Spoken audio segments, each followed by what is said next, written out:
There was once, dear maidens, a man of all trades, who lived at the ferry at Bury. And nobody knew where he came from. For the chief of his trades he was an armourer, for it was in the far-away times, when men thought danger could only be faced and honour won in a case of steel, not having learned that either against danger or for honour the naked heart is the fittest wear. So this man, whose name was Harding, kept his fires going for men's needs, and women's too. For besides making and mending swords and knives and greaves for the one, he would also make brooches and buckles and chains for the other, and tools for the peasants. They sometimes called him the Red Smith. In person, Harding was ruddy, though his fairness differed from the fairness of the natives, and his speech was not wholly their speech. He was a man of mighty brawn and stature. His eyes gleamed like blue ice seen under a fierce sun.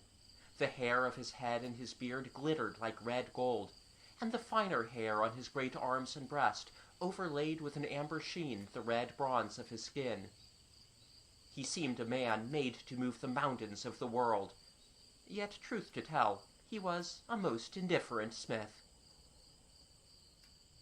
I have heard gossips tell, but it has since been forgotten or discredited, that this part of the river was then known as Weyland's Ferry.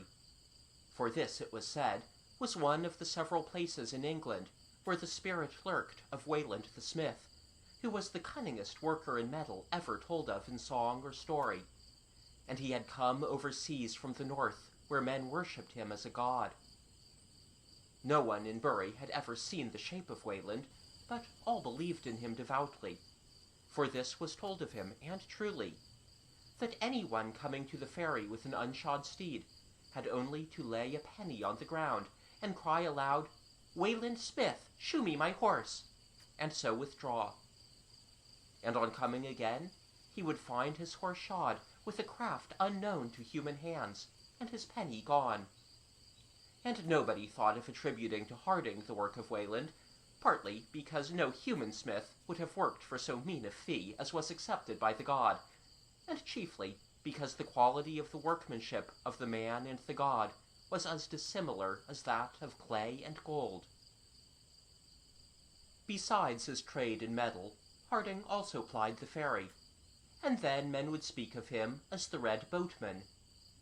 But he could not be depended on, for he was often absent. His boat was of a curious shape, not like any other boat seen on the Arun. Its prow was curved like a bird's beak, and when folk wished to go across to the amberly flats that lie under the splendid shell which was once a castle, Harding would carry them, if he was there, and neither too busy nor too surly. And when they asked the fee, he always said, "When I work in metal, I take metal.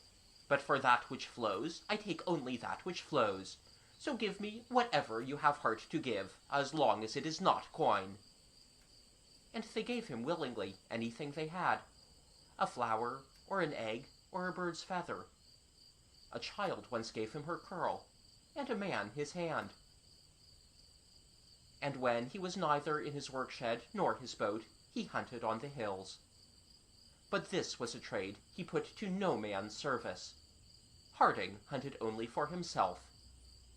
And because he served his own pleasure more passionately than he served others, and was oftener seen with his bow than with hammer or oar, he was chiefly known as the Red Hunter.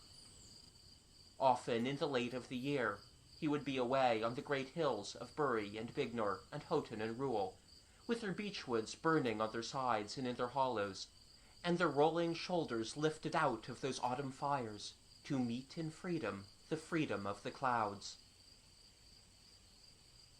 It was on one of his huntings he came on the wishing pool. This pool had for long been a legend in the neighbourhood, and it was said that whoever had courage to seek it in the hour before midnight on Midsummer Eve, and thrice utter her wish aloud, would surely have that wish granted within the year.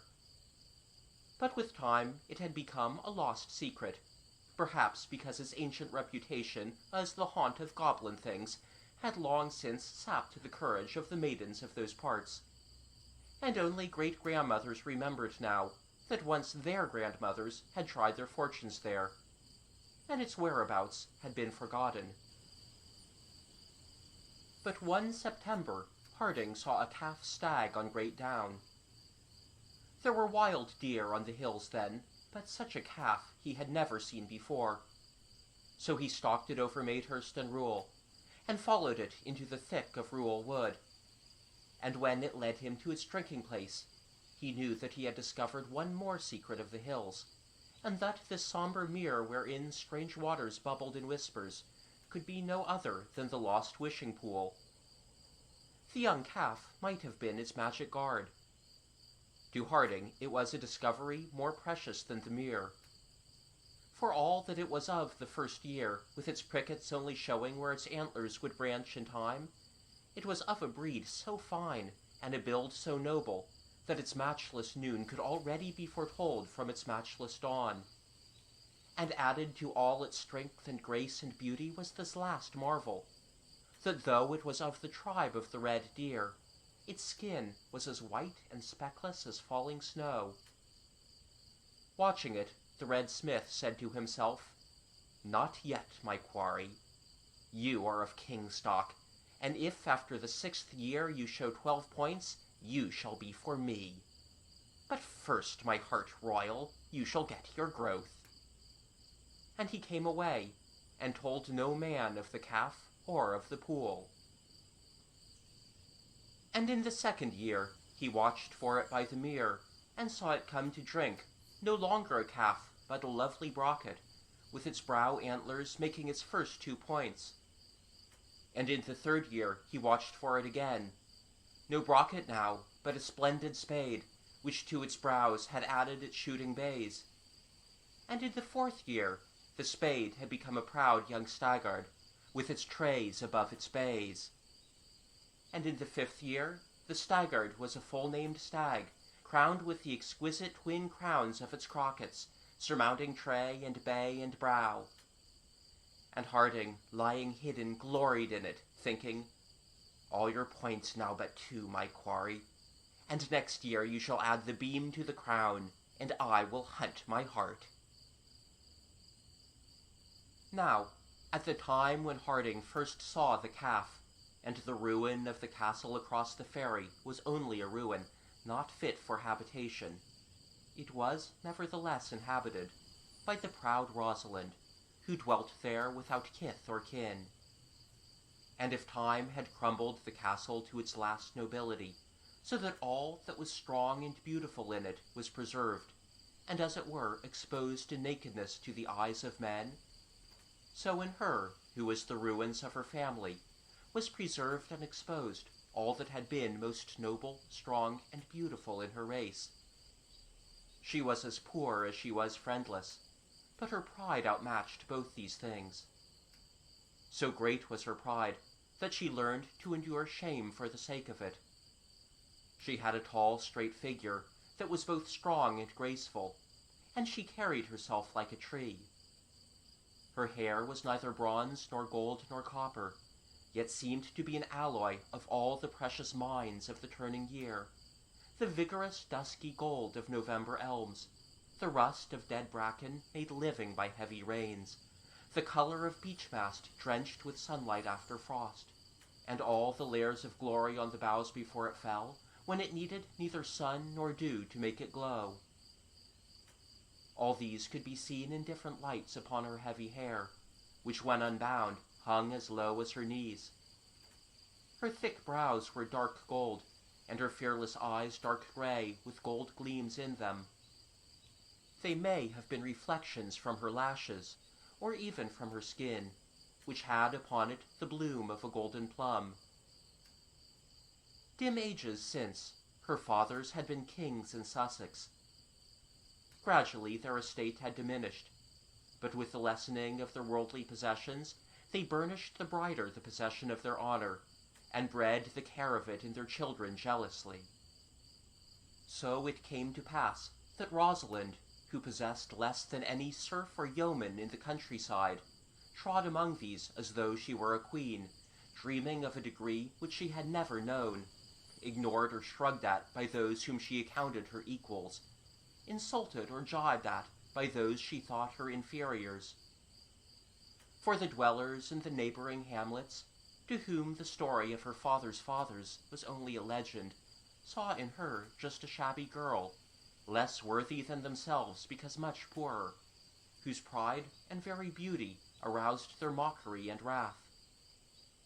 They did not dispute her possession of the castle, for what to them were 4 vast roofless walls, enclosing a square of greensward underfoot, and another of blue air overhead, and pierced with doorless doorways and windowless casements that let in all the lights of all the quarters of the sky.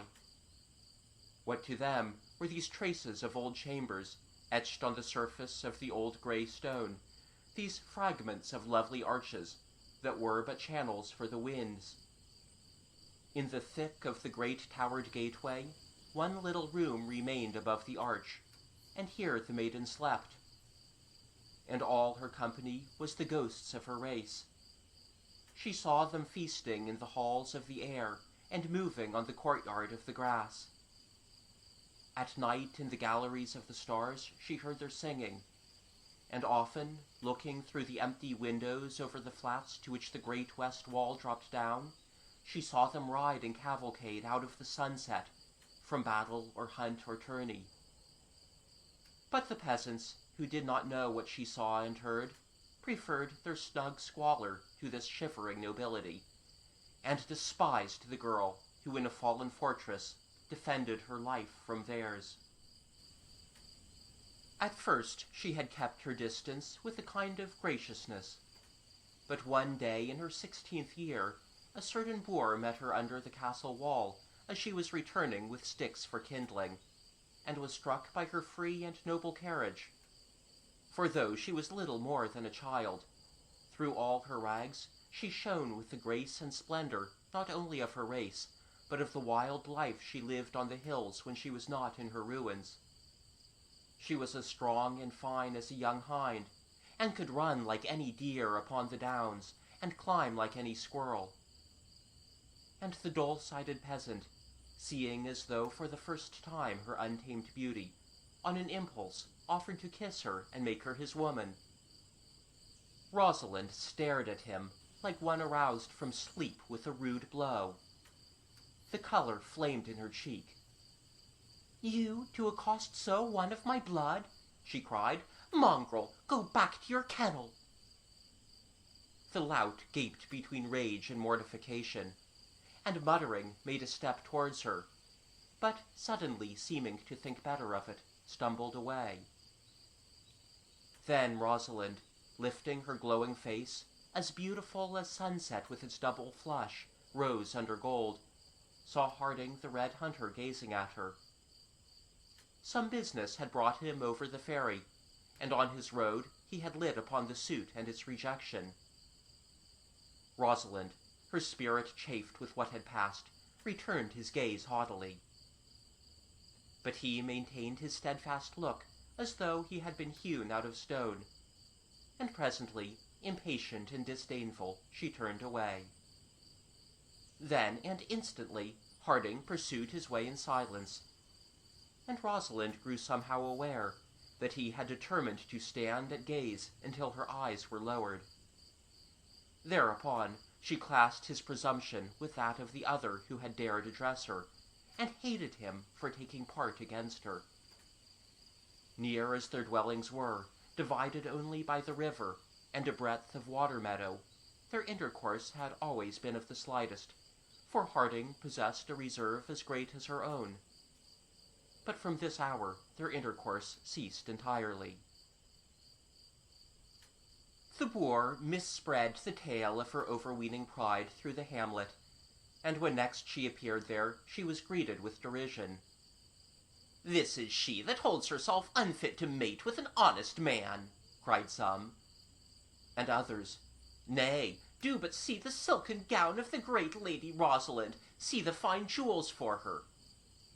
"She thinks she outshines the Queen of Bramber's self," scoffed a woman. And a man demanded, "What blood's good enough to mix with hers, if ours be not?" "A king's," flashed Rosalind. And even as she spoke, the jeering throng parted to let one by that elbowed his way among them. And a second time she saw the red hunter come to halt and fix her before all the people. "Now this time," she vowed silently, "you may gaze till night fall and day rise again, red man, if you think to lower my eyes in the presence of these." So she stood and looked him in the face like a queen, all her spirit nerving her, and the people knew it to be a battle between them. Harding's great arms were folded across his breast, and on his countenance was no expressiveness at all. But a strange light grew and brightened in his eyes, till little by little all else was blurred and hazy in the girl's sight, and a blue fire seemed to lap her from her tawny hair to her bare feet. Then she knew nothing except that she must look away or burn, and her eyes fell. Harding walked past her as he had done before, and not till he was out of hearing did the bystanders begin their cruelty. "A king's blood for the lady that droops to a common smith," cried they. "She shall swing his hammer for a scepter," cried they. "Shall sit on his anvil for a throne," cried they. "Shall queen it in a leathern apron o' Sundays," cried they. Rosalind fled amid their howls of laughter. She hated them all, and far beyond them all, she hated him who had lowered her head in their sight. It was after this that the proud Rosalind became known by her title. It was fastened on her in derision, and when she heard it, she set her lips and thought, "What they speak in mockery shall be the truth." And the more men sought to shame her, the prouder she bore herself. She ceased all commerce with them from this time. So for 5 years she lived in great loneliness and want. But gradually she came to know that even this existence of friendless want was not to be life, but a continual struggle with death. For she had no resources, and was put to bitter shifts if she would live. Hunger nosed at her door, and she had need of her pride to clothe her. For the more she went wan and naked, the more men mocked her to see her hold herself so high. And out of their hearts she shut that charity which she would never have endured of them. If she had gone kneeling to their doors with pitiful hands, saying, "I starve, not having wherewithal to eat. I perish, not having wherewithal to cover me," they would, perhaps, have fed and clothed her, aglow with self-content. But they were not prompt with the charity which warms the object only, and not the donor. And she, on her part, tried to appear as though she needed nothing at their hands. One evening, when the woods were in full leaf, and summer on the edge of its zenith, proud Rosalind walked among the trees, seeking green herbs for soup. She had wandered far afield, because there were no woods near the castle, standing on its high ground above the open flats and the river beyond. But gazing over the water, she could see the groves and crests upon the hills, where some sustenance was. The swift way was over the river, but there was no boat to serve her except Harding's, and this was a service she had never asked of old, and lately would rather have died than ask. So she took daily to the winding roads that led to a distant bridge, and the hills with their forests. This day her need was at its sorest. When she had gathered a meager crop, she sat down under a tree, and began to sort out the herbs upon her knees. One tender leaf she could not resist taking between her teeth, that had had so little else of late to bite on, and as she did so, coarse laughter broke upon her. It was her rude suitor who had chanced to cross her path, and he mocked at her, crying, "This is the proud Rosalind that will not eat at an honest man's board, choosing rather to dine after the high fashion of the kine and asses." Then from his pouch he snatched a crust of bread and flung it to her, and said, "Proud Rosalind, will you stoop for your supper?" She rose, letting the precious herbs drop from her lap, and she trod them into the earth as weeds gathered at hazard, so that the putting of the leaf between her lips might wear an idle aspect. And then she walked away, with her head very high. But she was nearly desperate at leaving them there, and when she was alone, her pain of hunger increased beyond all bounds. And she sat down on the limb of a great beech, and leaned her brow against its mighty body, and shut her eyes, while the light changed in the sky. And presently the leaves of the forest were lit by the moon instead of the sun, and the spaces in the top boughs were dark blue instead of saffron, and the small clouds were no longer fragments of amber, but bits of mottled pearl seen through sea-water. But Rosalind witnessed none of these slow changes, and when, after a great while, she lifted her faint head, she saw only that the day was changed to night. And on the other side of the beech tree, touched with moonlight, a motionless white stag stood watching her. It was a hart of the 6th year, and stood already higher than any hart of the 12th. Full 5 foot high it stood, and its grand, soft, shining flanks seemed to be molded of marble for their grandeur, and silk for their smoothness, and moonlight for their sheen. Its new antlers were branching towards their yearly strength, and the triple-pointed crowns rose proudly from the beam that was their last perfection. The eyes of the girl and the beast met full, and neither wavered. The hart came to her noiselessly, and laid its muzzle on her hair, and when she put her hand on its pure side, it arched its noble neck and licked her cheek. Then, stepping as proudly and as delicately as Rosalind's self, it moved on through the trees, and she followed it. The forest changed from beech to pine and fir. It deepened and grew strange to her. She did not know it. And the light of the sky turned here from silver to gray, and she felt about her the stir of unseen things. But she looked neither to the right nor the left, but followed the snow-white hart that went before her. It brought her at last to its own drinking place, and as soon as she saw it, old rumors gathered themselves into a truth, and she knew that this was the lost wishing pool. And she remembered that this night was Midsummer Eve, and by the position of the ghostly moon, she saw it was close on midnight. So she knelt down by the edge of the mirror, and stretched her hands above it, the palms to the stars, and in a low, clear voice she made her prayer. "Whatever spirit dwells under these waters," said she, "I know not whether you are a power for good or ill. But if it is true that you will answer in this hour the need of any that calls on you, oh, spirit, my need is very great tonight. Hunger is bitter in my body, and my strength is nearly wasted. A hind cast me his crust today, and 5 hours I have battled with myself not to creep back to the place where it still lies, and eat of that vile bread. I do not fear to die, but I fear to die of my hunger, lest they sneer at the last of my race, brought low to so mean a death. Neither will I die by my own act, lest they think my courage broken by these breaking days. On my knees," said she, "I beseech you to send me in some wise a little money, if it be but a handful of pennies now and then throughout the year, so that I may keep my head unbowed. Or if this is too much to ask, and even of you the asking is not easy, then send some high and sudden accident of death to blot me out before I grow too humble, and the lofty spirits of my fathers deny one whose spirit ends as lowly as their dust. Death or life I beg of you, and I care not which you send." Then, clasping her hands tightly, she called twice more her plea across the mirror. "Spirit of these waters, grant me life or death.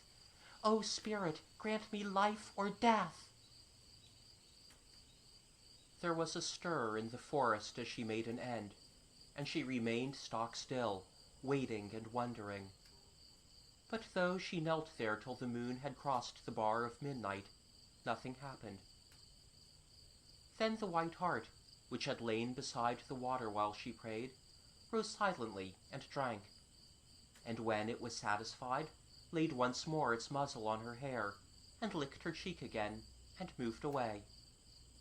Not a twig snapped under its slender stepping. Its whiteness was soon covered by the blackness. Faint and exhausted, Rosalind arose. She dragged herself through the wood, and presently found the broad road that curled down the deserted hill and over the bridge, and at last by a branching lane to her ruined dwelling. The door of her tower creaked desolately to and fro a little, open as she had left it.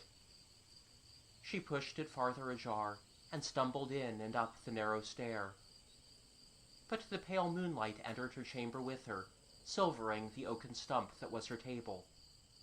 And there, where there had been nothing, she beheld 2 little heaps of copper coins. The gold year waned, and the next passed from white to green, and in the gold Harding began to hunt his heart, and by the green had not succeeded in bringing it to bay. Twice he had seen it at a distance on the hills, and once had started it from cover in Coombe Wood, and followed it through the Denture and Stammers, Great Bottom and Gumber, Eartham Wood and Long Down, Nor Hill and Little Down, and at Punchbowl Green he lost it. He did not care. A long chase had wedded him, and he had waited so long that he was willing to wait another year, and if need were 2 or 3 for his royal quarry.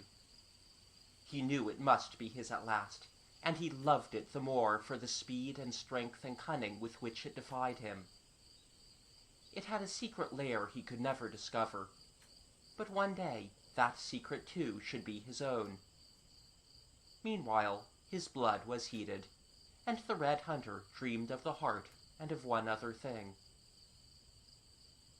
And while he dreamed, proud Rosalind grew glad and strong on her miraculous dole of money, that was always to her hand when she had need of it.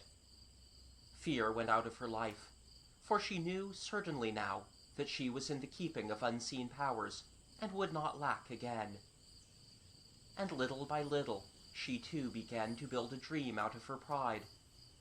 For, she thought, I am all my father's house, and there will be no honor to it more, except that which can come through me.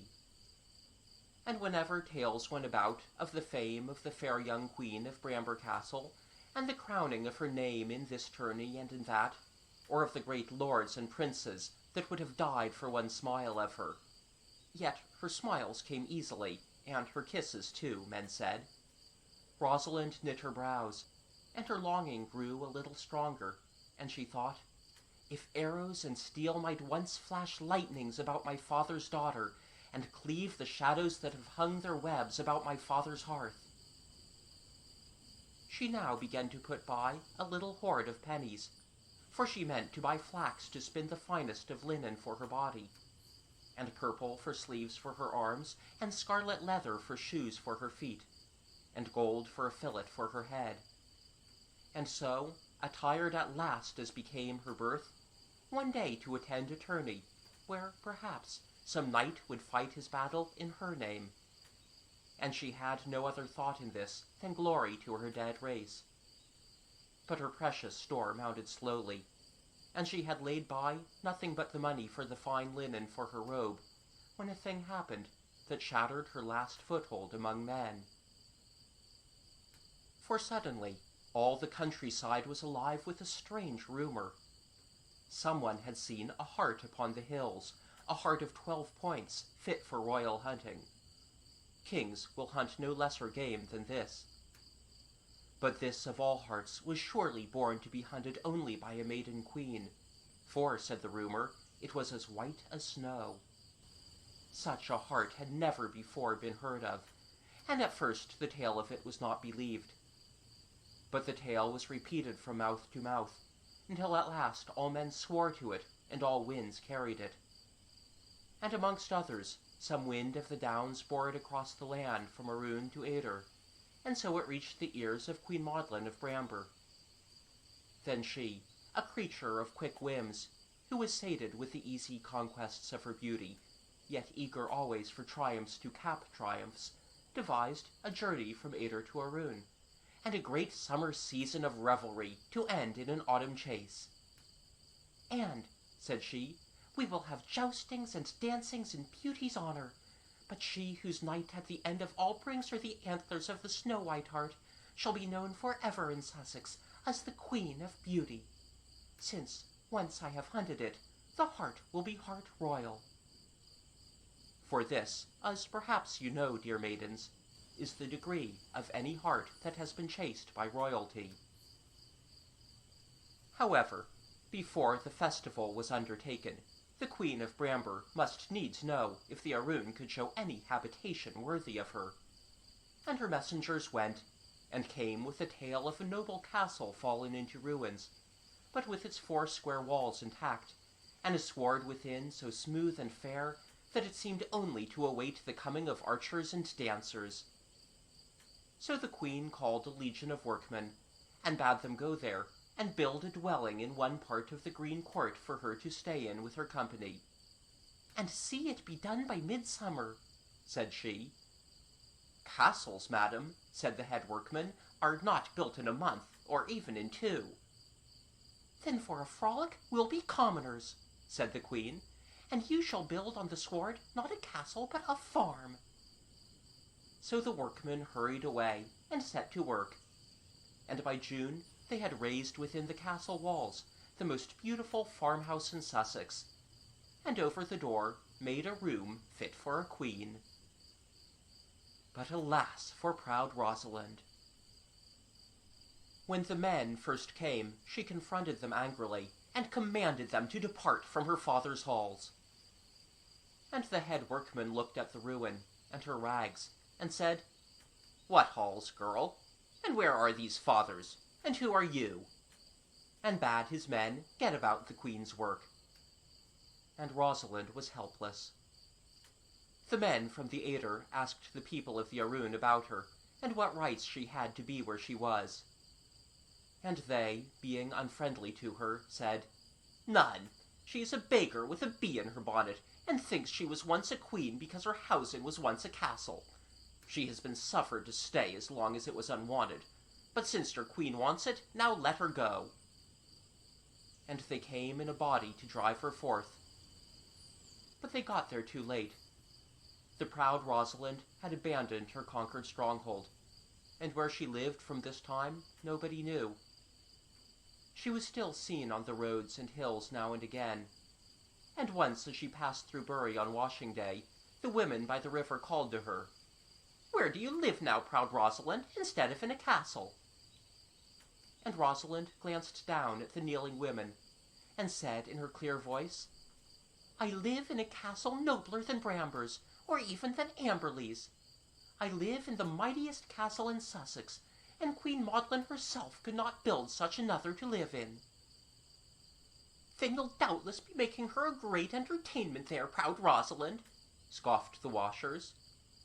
"I entertain none but the kings of the earth there," said Rosalind, and she made to walk on. "Why then," mocked they, "you'd best seek out one to hunt the white hart in your name this autumn, and crown you queen over young Maudlin, proud Rosalind." And Rosalind stopped and looked at them, longing to say, "The white hart? What do you mean?" Yet, for all her longing to know, she could not bring herself to ask anything of them. But as though her thoughts had taken voice of themselves, she heard the sharp questions uttered aloud. "What white hart, chatterers? Of what hunt are you talking?" And there in midstream stood Harding in his boat, keeping it steady with the great pull of the oar. "Why, Red Boatman," said they, "did you not know that the Queen of Bramber was coming to make merry at Amberley?" "Aye," said Harding. "And that our proud lady Rosalind, having, it seems, found a grander castle to live in, has given hers up to young Maudlin?" Harding glanced to and from the scornful, tawny girl, and said, "Well?" "Well, Red Boatman, on Midsummer Eve the Queen comes with her court, and on Midsummer Day there will be a great tourney to open the revels, that will last, so they say, all through summer. But the end of it all is to be a great chase, for a white hart of 12 points has been seen on the hills, and the queen will hunt it in autumn till some lucky lord kneels at her feet with his antlers, and him, they say, she'll marry." Then Harding once more looked at Rosalind over the water, and she flung back a look at him, and each was surprised to see dismay on the other's brow. And Harding thought, "Is she angry because she is not the queen of the chase?" And Rosalind, "Would he be the lord who kneels to Queen Maudlin?" But neither knew that the trouble in each was really because their precious secret was now public, and the white Hart endangered. And Rosalind's thought was, "It shall be no queen's quarry," and Harding's, "It shall be no man's but mine." Then Harding plied his way to the ferry, and Rosalind went hers to none knew where, though some had tried vainly to track her. In due course June passed its middle, and the queen rode under the downs from Bramber to Amberley. And early on Midsummer Eve, while her servants made busy about the coming festival, Queen Maudlin went over the fields to the waterside, and lay in the grass looking to Bury, and teased some 7 of her court, each of whom had sworn to bring her the crown of beauty at his sword's point on the morrow. Her 4 maidens were with her, all maids of great loveliness. There was Linoret, who was like morning dew on grass in spring, and Clarimonde, queenly as day at its noon, and Damerel, like a rose grown languorous with its own grace, and Amalus, mysterious as the spirit of dusk with dreams in its hair. But Maudlin was the pale gold wonder of the dawn, a creature of ethereal light, a vision of melting stars and wakening flowers. And she delighted in making seem cheap the palpable prettiness of this, or too robust the fuller beauty of that, or dim and dull the elusive charm of such a one. She would have scorned to set her beauty to compete with those who were not beautiful, even as a proved knight was scorned to joust with an unskilled boor. So now amongst her beautiful attendants, knowing that in their midst her greater beauty shone forth a diamond among crystals, she laughed at her 7 lovers, and her 4 friends laughed with her. "You do well, Queen Maudlin, to make merry," said one of the knights, "for I know none that gains so much service for so little portion. What will you give tomorrow's victor?" "What will tomorrow's victor think his due?" said she. The 7 said in a breath, "A kiss!" and the 5 laughed louder than ever. Then Maudlin said, "For so great an honor as victory, I should feel ashamed to bestow a thing of such little worth." "Do you call that thing of little worth," said one, "which to us were more than a star plucked out of heaven?" "The thing, it is true," said Maudlin, "has 2 values. Those who are over-eager make it a thing of naught. Those from whom it is hard won render it priceless.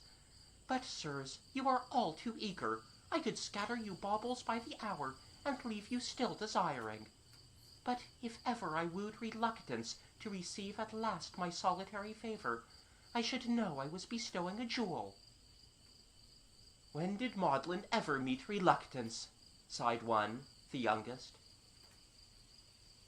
A long shadow fell upon her where she lay in the grass, and she looked up to see the great form of Harding passing at a little distance. "Who is that?" said she. "It must be he they call the Red Smith," said Damerel idly. "He looks a rough, silent creature," remarked Amalus. And Clarimonde added in loud and insolent tones, "He knows little enough of kissings, I would wager this clasp." "It's one I've a fancy for," said young Queen Maudlin. "Red Smith," called she.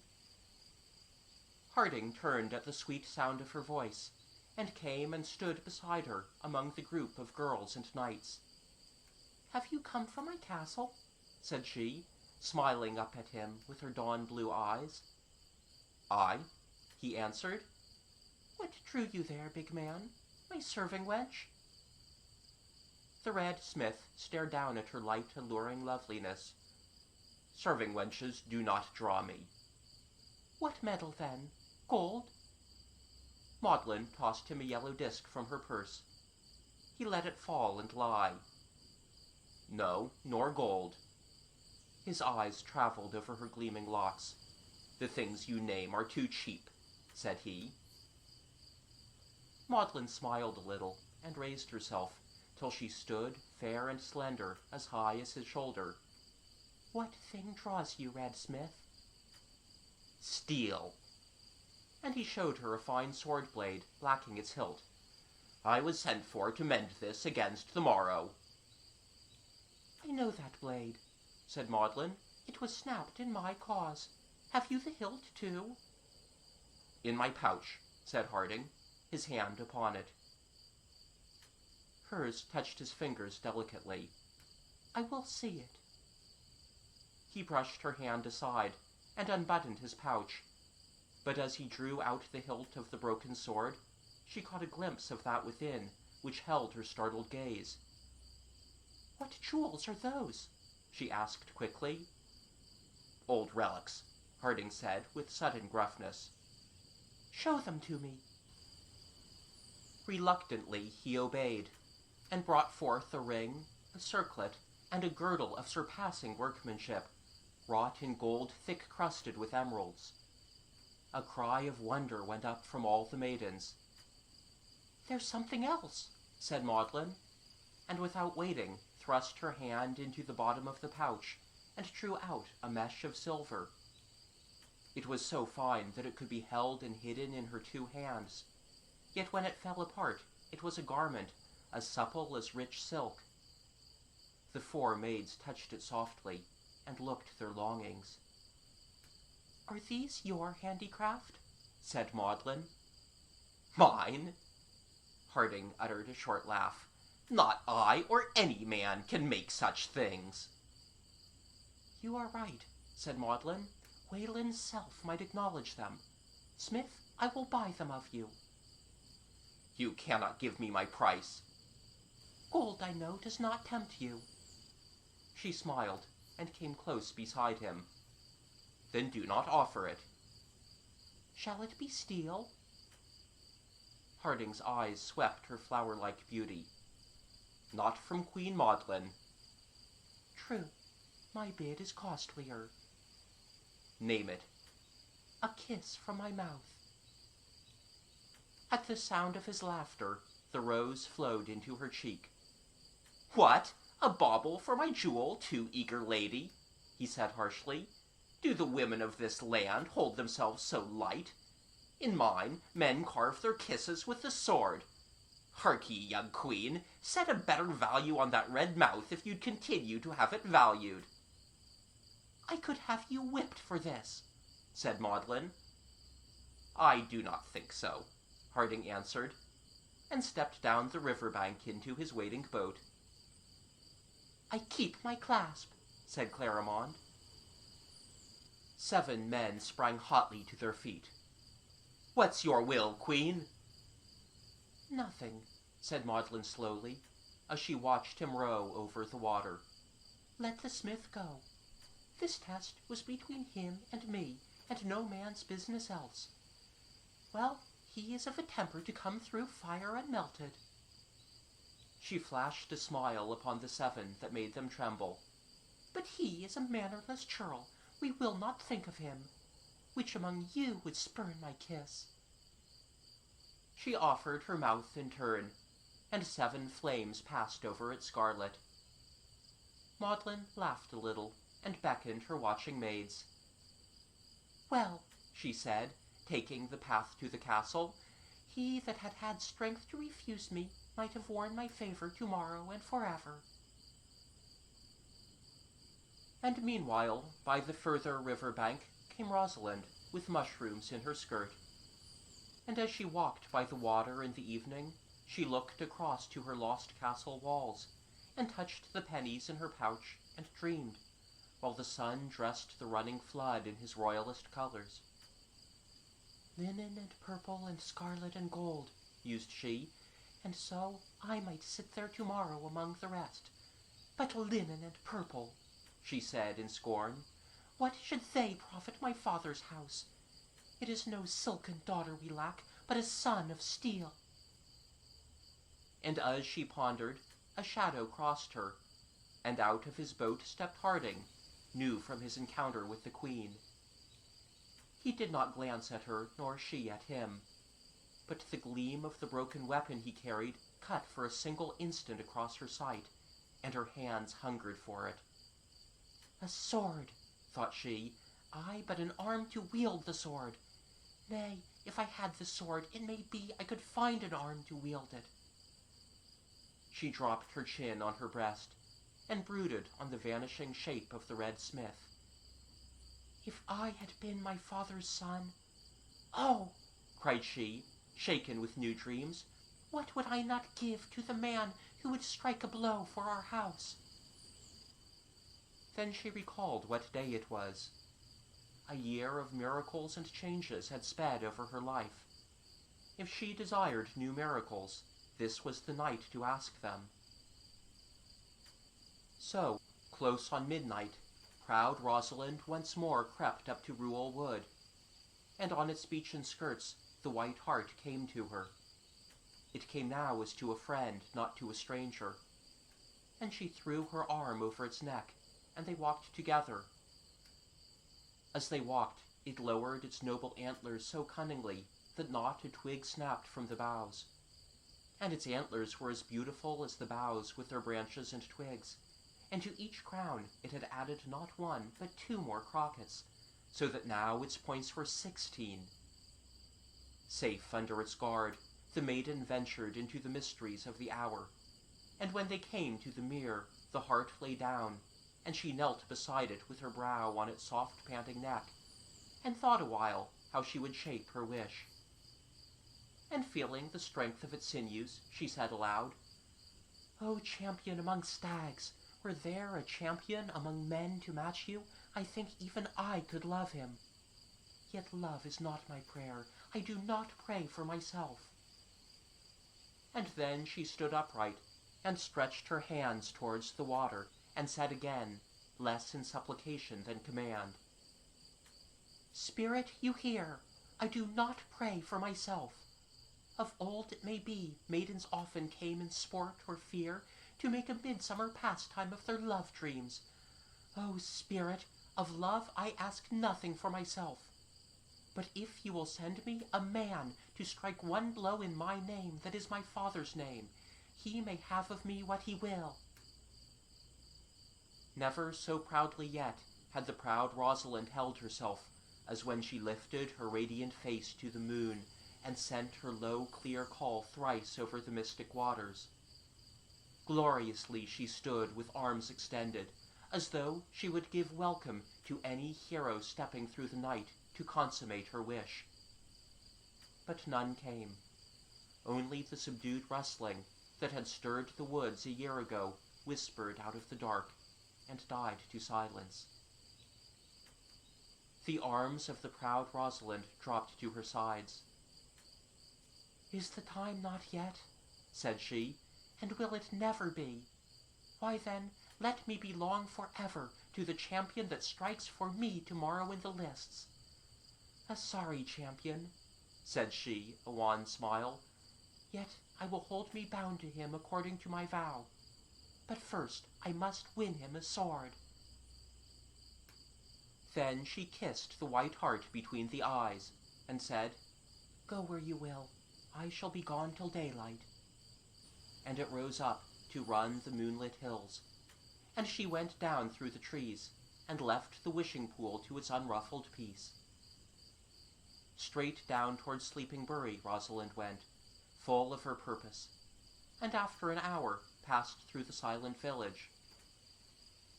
Her errand was not wholly easy to her, but she thought, "I do not go to ask favors, but plain dealings, and it must be done secretly, or not at all."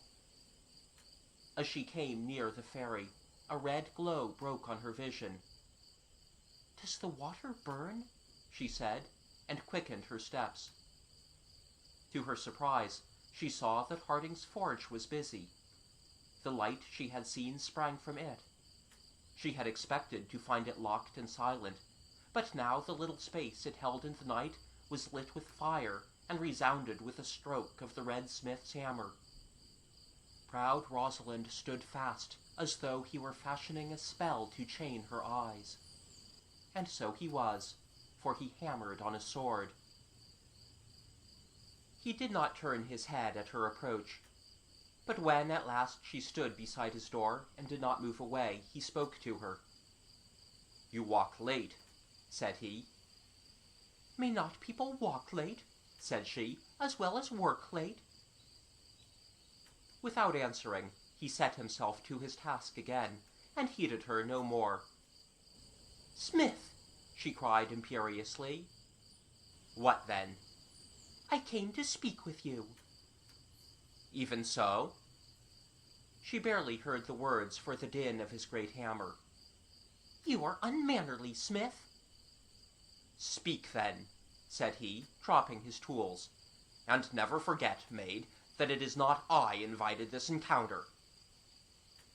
At that she cried out hotly, "Does not your shop invite trade?" "Aye, but what's that to you?" "My only purpose in talking with you," she said in a flame of wrath. "I require what you have, but I would rather buy it of any man than you." "What do you require?" "That." She pointed to the sword. "I cannot sell it. It is a young knight's blade I am mending against the jousting." "Have you no other?" "You cannot give me my price," said the red smith. She took from her girdle the little purse containing all her store. "Do you think I am here to bargain? There's more than your price." "However much it be," said Harding, "it is too little." "Then say no more that I cannot buy of you, but rather that you will not sell to me." "And yet that is as the proud Rosalind shall please." She flushed deeply, and as though in shame of seeming ashamed, said firmly, "No, Smith, it is not in my hands, for I have offered you every penny I possess." "I do not ask for pence." Harding left his anvil, and stepped outside, and stood close, gazing hard upon her face. "You have a thing I will take in exchange for my sword, a very simple thing. Women part with it most lightly, I have learned. The loveliest hold it cheap, at the price of a golden god. How easily, then, will you barter it for an inch or so of steel?" "What need of so many words?" she said with a scornful lip, that quivered in her own despite at his nearness. "Name the thing you want." "A kiss from your mouth, proud Rosalind." It was as though the request had turned her into ice. When she could speak, she said, "Smith, for your inch of steel you have asked what I would not part with to ransom my soul." She turned and left him, and Harding went back to his work, and laughed softly in his beard. "Dream on, my gold queen up yonder," said he, and blew on his waning fires. "You are not the metal I work in," said he, and the river rang again to his hammer on the steel. But Rosalind went rapidly down to the waterside, saying in her heart, "Now I will see whether I cannot get me a lordlier weapon of a better craftsman than you, and at my own price, Red Smith."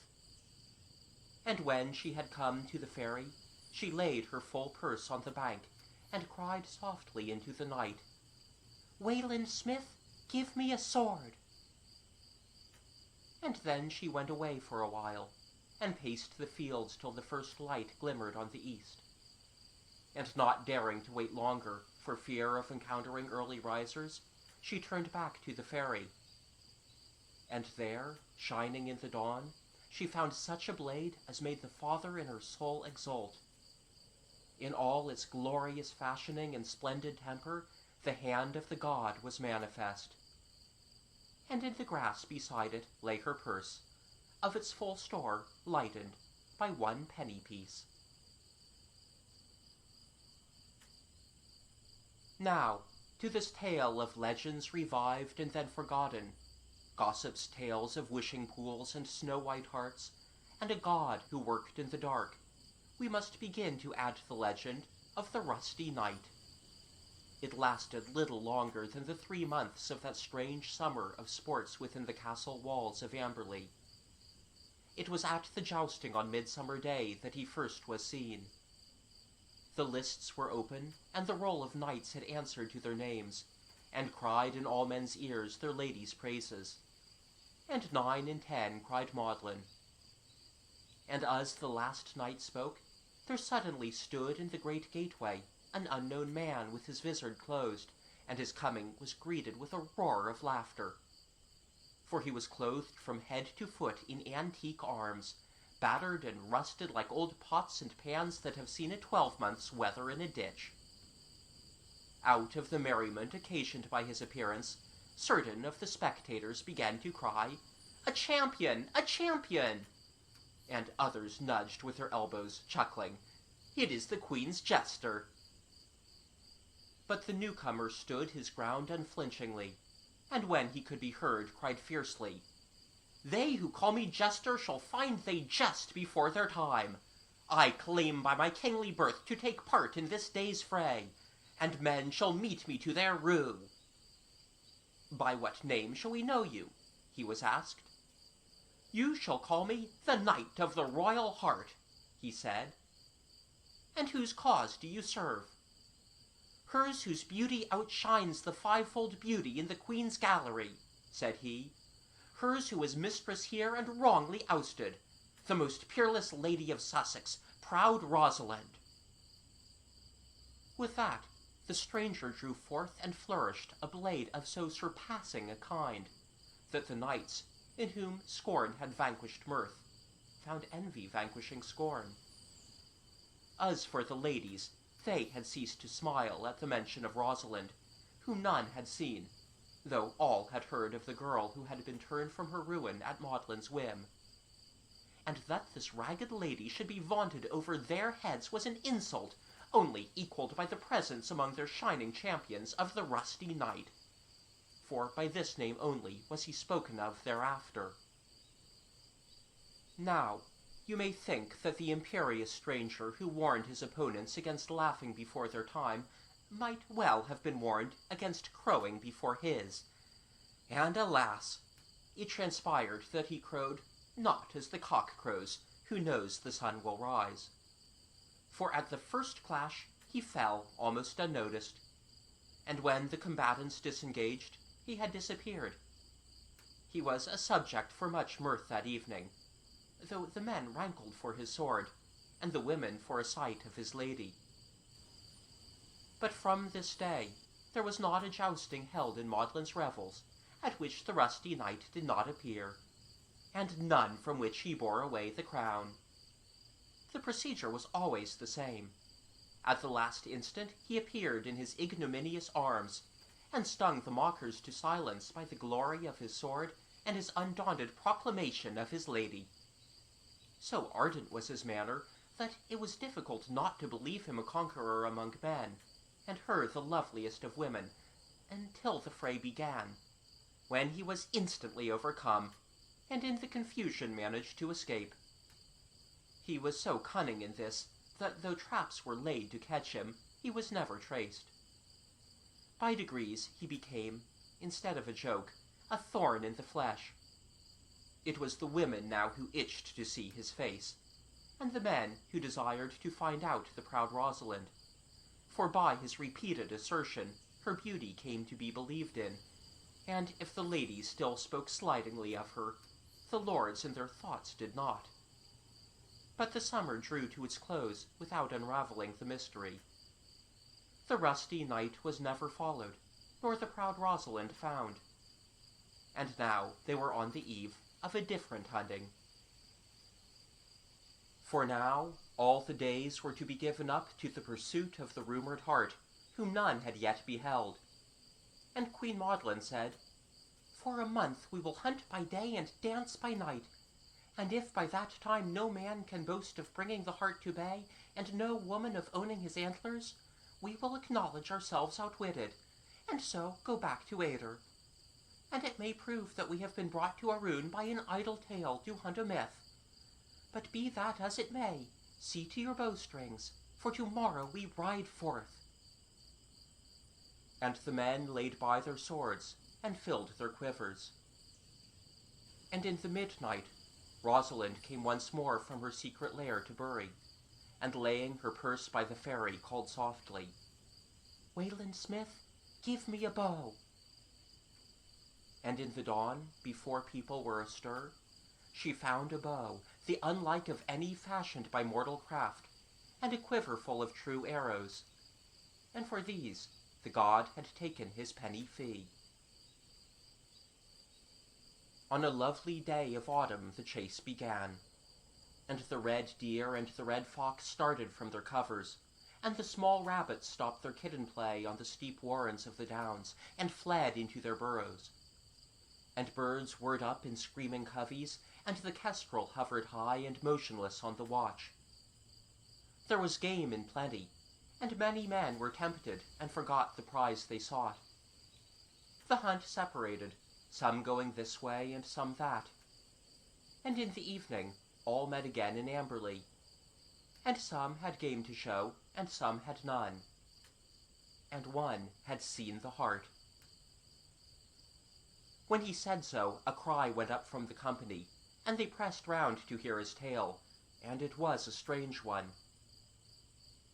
"For," said he, "where Great Down clothes itself with the north wood, I saw a flash against the dark of the trees, and out of them bounded the very Hart, taller than any hart I ever dreamed of, and, as the tale has told, as pure as snow. And the crockets spring from its crowns like rays from a summer cloud. I could not count them, but its points are more than 12. When it saw me, it stood motionless, and trembling with joy I fitted my arrow to the string. But even as I did so, out of the trees ran another creature, as strange as the white hart. It was none other than the rusty knight. I knew him by his battered vizard, which was closed. But for the rest, he wore now not rust but rags, a tattered jerkin in place of battered mail. Yet in his hands was a bow, which among weapons could only be matched by his sword. He took his stand beside the snow-white hart, and cried in that angry voice we have all heard, "These crowns grow only to the glory of the proud Rosalind, the most peerless daughter of Sussex, and no woman but she shall ever boast of them."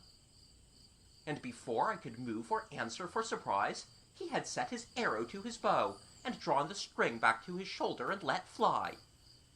It was well I did not start aside, or it might have hit me, for I never saw an arrow fly so wild of its mark. But the whole circumstance amazed me too much for quick action, and before I could come up and chastise this unskilful archer, or even aim at the prize which stood beside him, he and the Hart had plunged through the wood again, the man running swift-foot as the beast, and when I followed I could not find them, and unhappily my dogs were astray. The strange tale stung the tempers of all listeners, both men and women. "Well now," laughed Maudlin, "it has at least been seen that the Hart is the whitest of hearts." "But it has not been seen," fumed Clarimonde, "that this Rosalind is the most beautiful of women." "Nor have we seen," said the knight who told the tale, "who it is that insults our manhood with valiant words and no deeds to prove them. Yet with such a sword and such a bow, a man might prove anything." The next day all rode forth on fire with eagerness, and at the end of it another knight brought back the self-same tale. He swore that in the tattered archer was no harm at all but his arrogance, since he was clearly incapable of hitting where he aimed. But his very presence and his swift escape, running beside the Hart, made failure seem double. For the derision he excited recoiled on the deriders, who could not bring this contemptible foe to book. After that day many saw him, sometimes at a great distance, sometimes near enough to be lashed by his insolent tongue. He always kept beside the coveted quarry, as though to guard it, and ran when it ran, with incredible speed. But once, when he flagged after a longer chase than usual, he had been seen to leap on his back, and so they escaped together. From dawn to dusk through that bright month of autumn, the man and the Hart were hunted in vain, and in all that while their lair was never discovered. It was now taken for granted that where one would be, the other would be, and, in all likelihood, proud Rosalind also. At last the final day of the month and the chase arrived, and Maudlin spoke to her mortified company. Among them all, she was the only one who laughed now, for her nature was like that of running water, reflecting all things and retaining none. She could never retain her disappointments longer than a day, or her affections either. "Sirs and dames," said she, "I see by your clouded faces it is time we parted, but we will depart as we came, in the sun. If this day bring no more fruit than its fellows, neither victory to a lord nor sovereignty to his lady, we will tomorrow hold the mightiest tourney of the year, and he who wins the crown shall give it to his love, and she shall be called forever the fairest of Sussex. But for that, if her lord desire it, she shall wed him. Yes, though it be myself, she shall." And at this, the hearts of 9 men in 10 leapt in their breasts for longing of her, and in the 10th for longing of Linoret or Clarimont or Damerel or Amalus, and all went to the chase, thinking as much of the morrow as of the day. It was the day when the forests burned their brightest. The earth was fuller of color than in the painted spring. The hedgerows were hung with brilliant berries in wreaths and clusters, luminous bryony and honeysuckle, and the ebony gloss of the privet making more vivid the bright red of the hips and the dark red of the haws. The smooth flat meadows and smooth round sides of the downs were not greener in June. Nor in that crystal air did the river ever run bluer than under that blue sky. The elms were getting already their dusky gold, and the beeches their brighter reds and golds and coppers. Where they were young and in thin leaf, the sun-flood watered them to transparent pinks and lemons, as bright, though not as burning, as the massed colors of the older trees. That day there was magic on the western hills, for those who could see it, and trees that were not trees.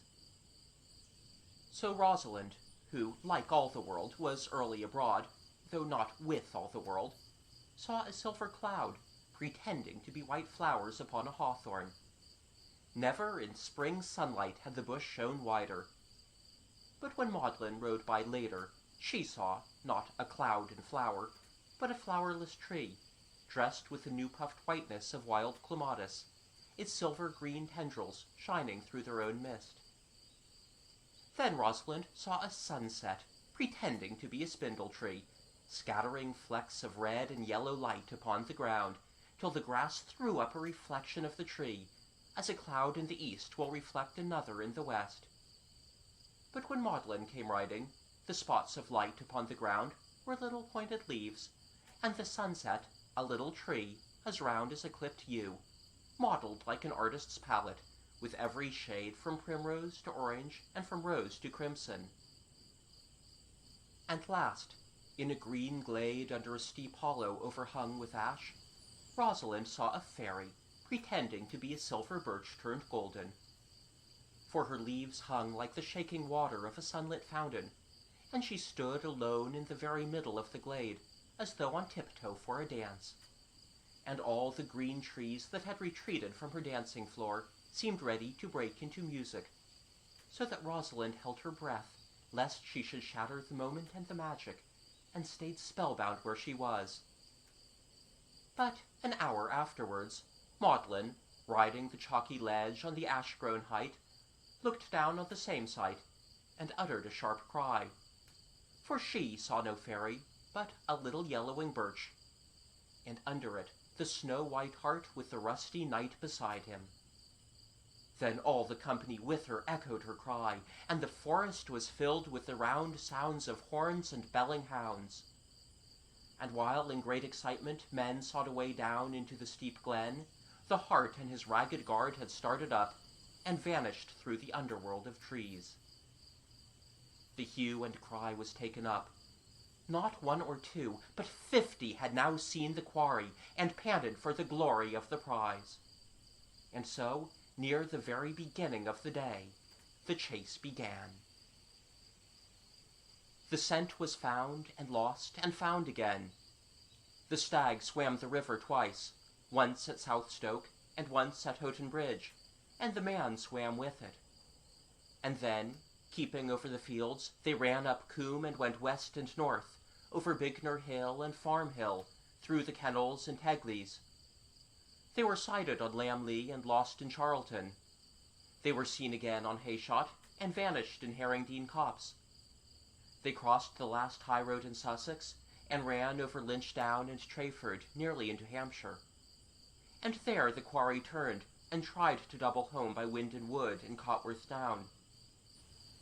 The marvel was that the rusty knight was always with it, sometimes beside it, often on its back, and even when he bestrode it, it flew over the green hills like a white sail driven by a wind at sea, or a cloud flying the skies.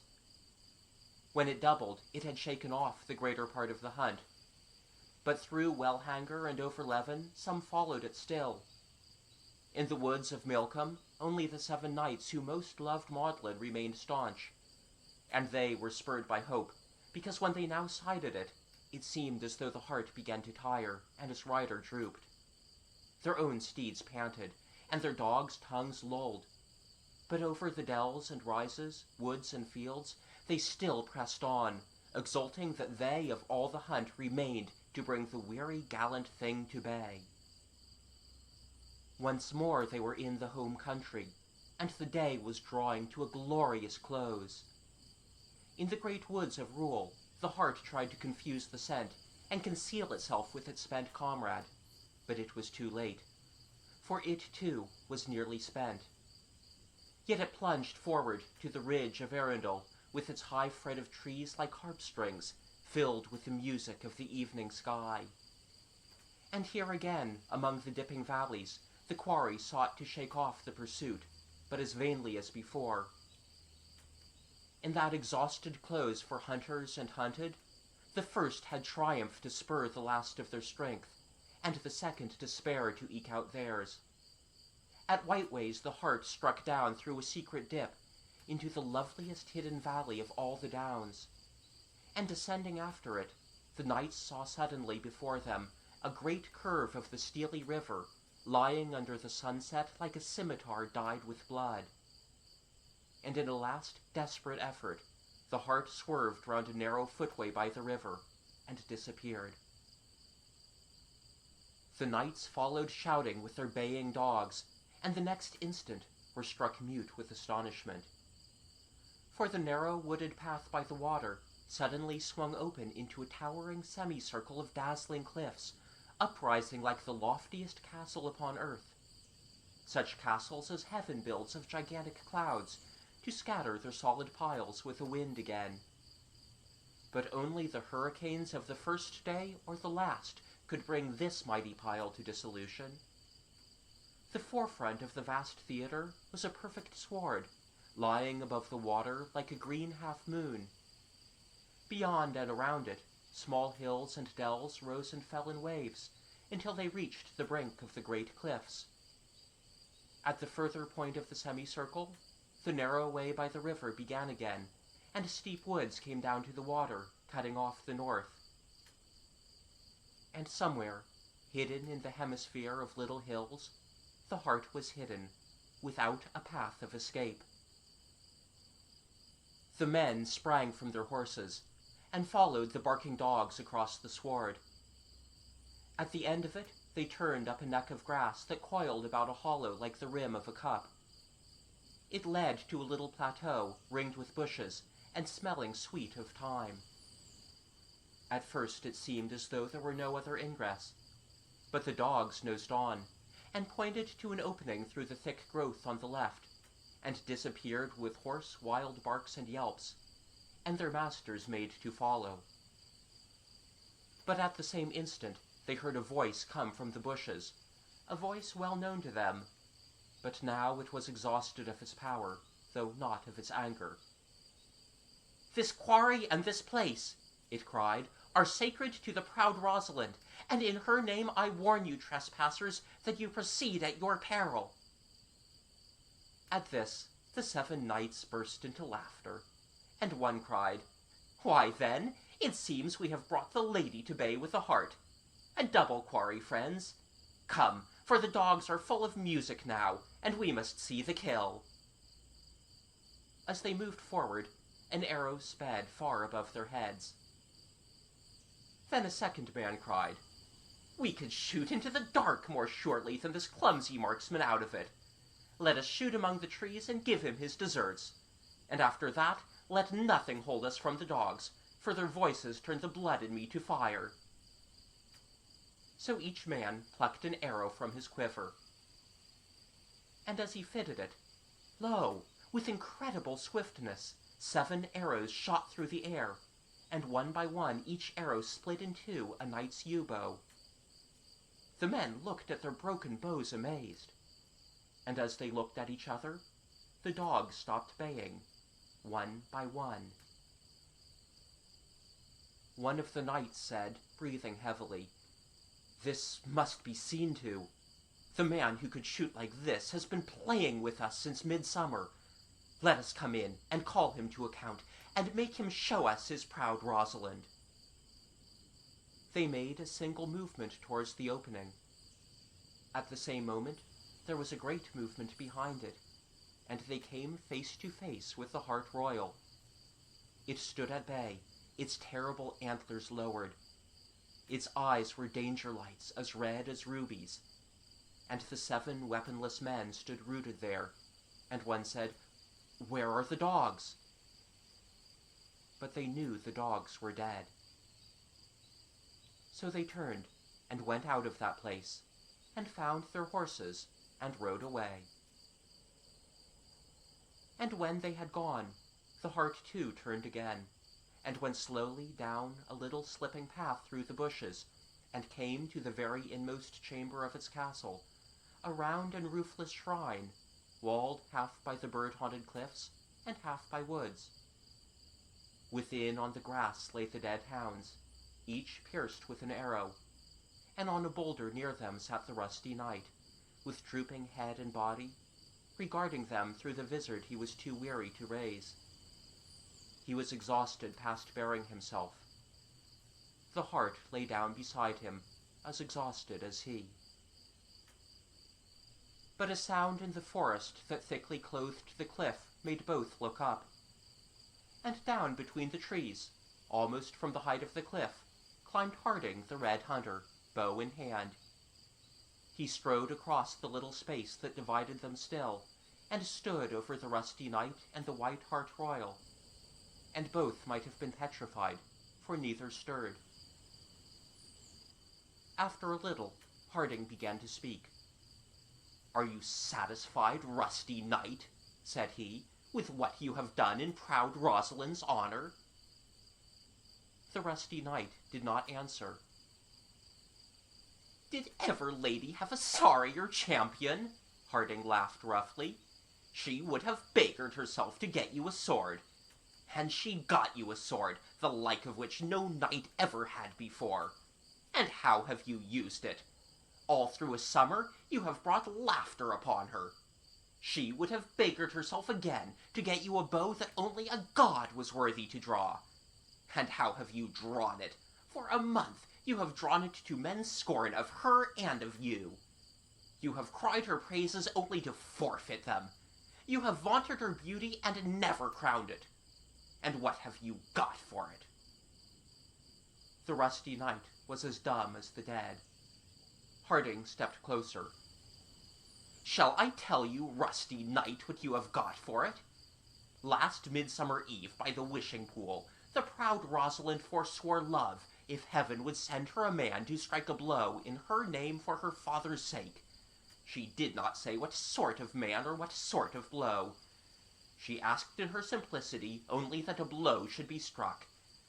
And like a woman she was ready to find it enough, and in gratitude repay it with that which could only in honor be exchanged for what honored her.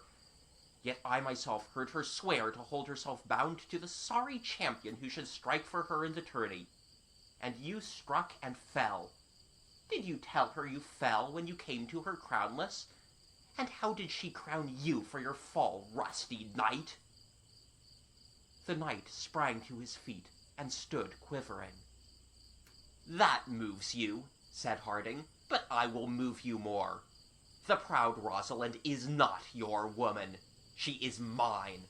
She was mine from the moment her eyes fell. She was only a child then, but I knew she was mine, as surely as I knew this heart was mine and no other's when first I saw it as a calf drink at its pool. But I was patient and waited till he, my calf, should become a king, and she, my heifer, a queen. And I am her man because I am of king stock in my own land, as she is of king stock in hers. And I am her man because for a year I have kept her without her knowledge, with the pence I earned by my sweat, that were earned for a different purpose. And I am her man because the heart you have defended so ill and hampered for a month was saved today by my arrows, not yours. It was my arrows slew the hounds from the top of the cliff. It was my arrows split the bows of the 7 knights. And it is my arrow now that will kill the White Hart, that in all men's sight I may give her the antlers tomorrow, and hear my proud Rosalind called queen among women." And as he spoke, Harding drew back suddenly, and fitted a shaft to his string, as though he would shoot the hart where it lay.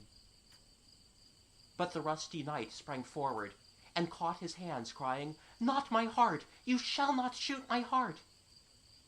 And he tore off his casque, and the great tawny mantle of Rosalind's hair fell over her rags, and her face was on fire, and her bosom heaving, and she sank down, murmuring, "I beg you to spare my heart."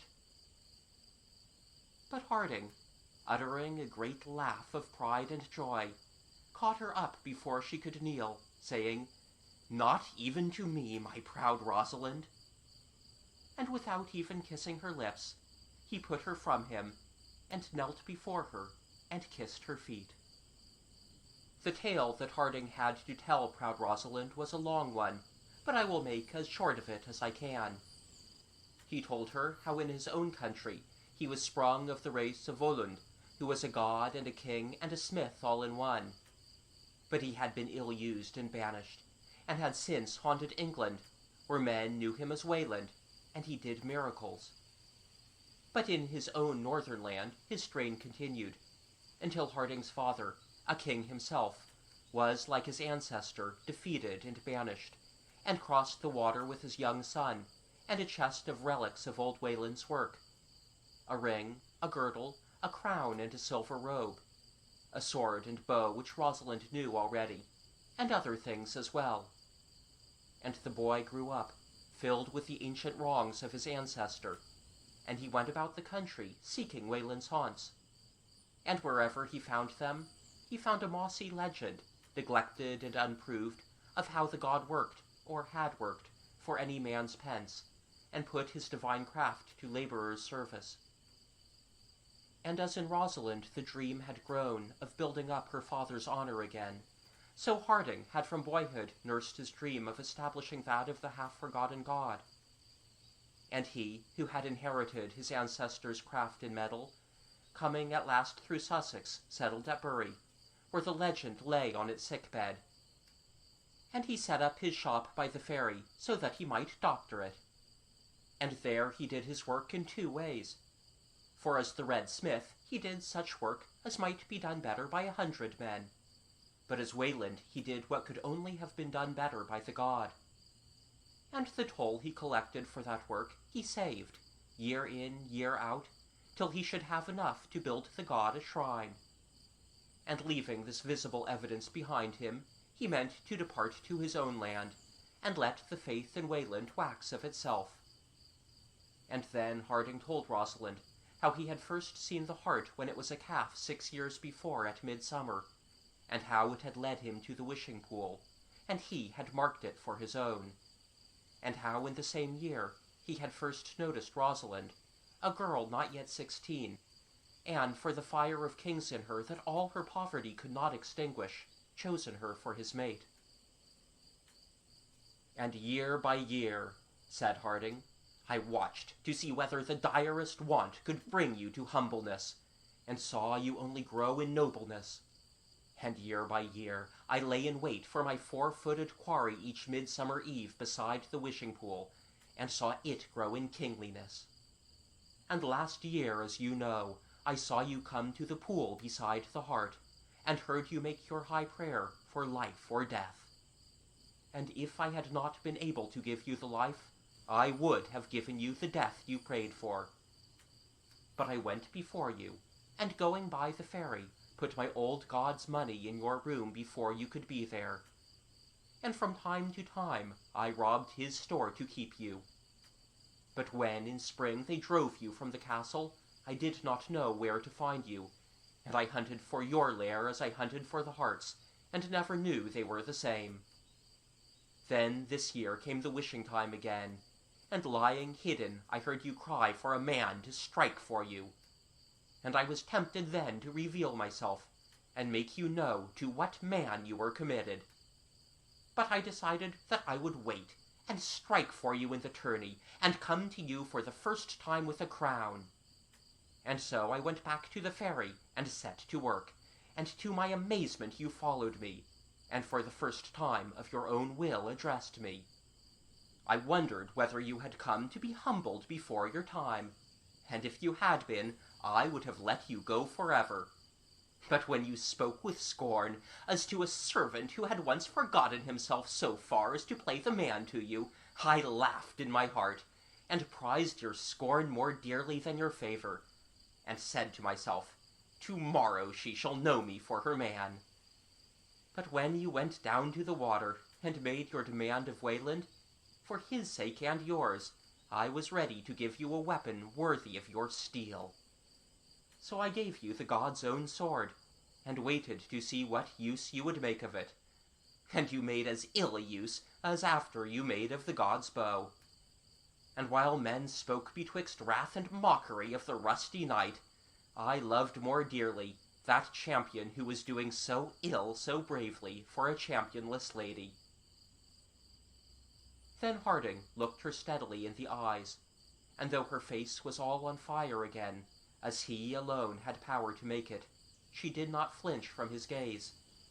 And he took her hand and said, No man has ever struck a blow for you yet, proud Rosalind, but the rusty knight will strike for you tomorrow. And as today there was no marksman, so tomorrow there shall be no swordsman who can match him. And when he has won the crown of Sussex for you, you shall redeem your pledge of the wishing pool, and give him what he will. Till then, be free. And he dropped her hand again, and let her go.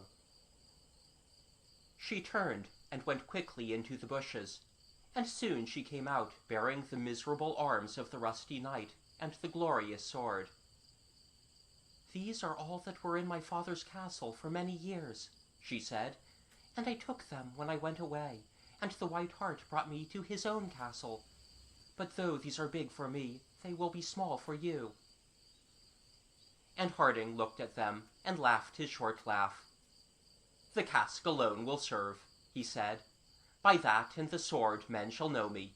I have my own arms else. And I will take on myself the shame of this ludicrous cask, and redeem it in your name. And you shall have these in exchange. And he handed her his pouch, and bade her what to do in the morning, and went away. He still had not kissed her mouth, nor had she offered it. Now there is very little left to tell. On the morrow, when the roll of knights had been called, all eyes instinctively turned to the great gateway, by which the rusty knight had always come at the last moment. And as they looked, they saw whom they expected, but not what they expected. For though his head was hidden in the rusty cask, and though he held the sword which all men coveted, he was clad from neck to foot in arms and mail so marvellously chased and inwrought with red gold, that his whole body shone ruddy in the sun-shaft. And men and women, dazzled and confused, wondered what trick of light made him appear more tall and broad than they remembered him, so that he seemed to dwarf all other men. The murmur and the doubt went round, "Is it the rusty knight?" Then in a voice of thunder he replied, "Aye, if you will, it is the rusty knight, or the red knight, or the knight of the royal Hart, or of the Hart royal. But by any name, the knight of the proud Rosalind, who is the proudest and most peerless of all the maids of Sussex, as this day's work shall prove." And none laughed. The joust began, and before the rusty knight the rest went down like corn beaten by hail, and all men marvelled at him, and all women likewise. And the young Queen Maudlin of Bramber, a prey to her whims, loved him as long as the tourney lasted. And when it was ended, and he alone stood upright, she rose in her seat, and held out to him the crown of gold and flowers upon a silken pillow, crying, "You have won this, you unknown, unseen champion, and it is your right to give it where you will, and none will dispute her supremacy in beauty forever." And as he strode, and knelt to receive the crown, she added quickly, "And I know not whether the promise has reached your ears which yesterday was made, that she who accepts the crown is to wed the victor, although he choose the queen herself to wear it." And she smiled down at him, like morning smiling out of the sky, and her beauty was such as to make a man forget all other beauty and all resolutions.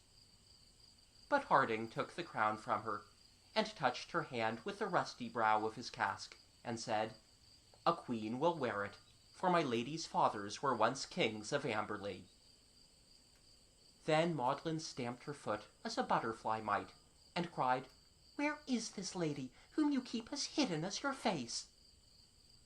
And Harding rose, and turned towards the gateway, and all turned with him, and into the arch rode Rosalind on the white hart, and she was clothed from her neck to the soles of her naked feet in a sheath of silver that seemed molded to her lovely body, and about her waist a golden girdle hung, set with green stones, and from her finger a great emerald shot green fire, and on her head a golden fillet lay in the likeness of close-set leaves, with clusters of gleaming green berries that were other emeralds. And under it her glory of hair fell like liquid metal down her back and over the hart's neck as low as her silver hem. And the hart, with its splendid antlers, stood motionless and proud as though it knew it carried a young queen.